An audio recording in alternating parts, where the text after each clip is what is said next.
ভাই দেখছেন টাকা তাই আইছে এমনি এমনি এমনি এমনি এমনি আইছে ভাই। আরে ডাকাতে আইছে না, একটু পাং টাং করবে না? ডাকাতে হ্যাঁ আইছে ভাই, তো, ডাকাতে ডাকাত থেকে আইছে ডাকা। শহরে এত লোক থাকতে ওই সুরে বাচ্চা কেন আমার পিছনে লেগেছে? ওর জন্ম বোধহয় পিছনদা হয়েছিল, তাই পিছনটাই ভালো ছিল। কি বললে? কে না মানি খান সাহেব, সব সময় উত্তেজিত হইয়া সব কাজ করা যায় না। আমার বাইরো না প্লিজ, আমার বাইরো না প্লিজ, আমার বাইরো না প্লিজ, আমার বাইরো না প্লিজ, আমার বাইরো না প্লিজ।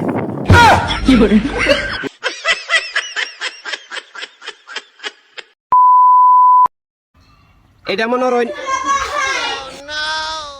এই যে এটা আছে না এনে ঢুকবাই। শালার ঘরে শালা আইলে করে কুফিয়াল বাম তোর পাখে রেখে দুলাবাই টাকা।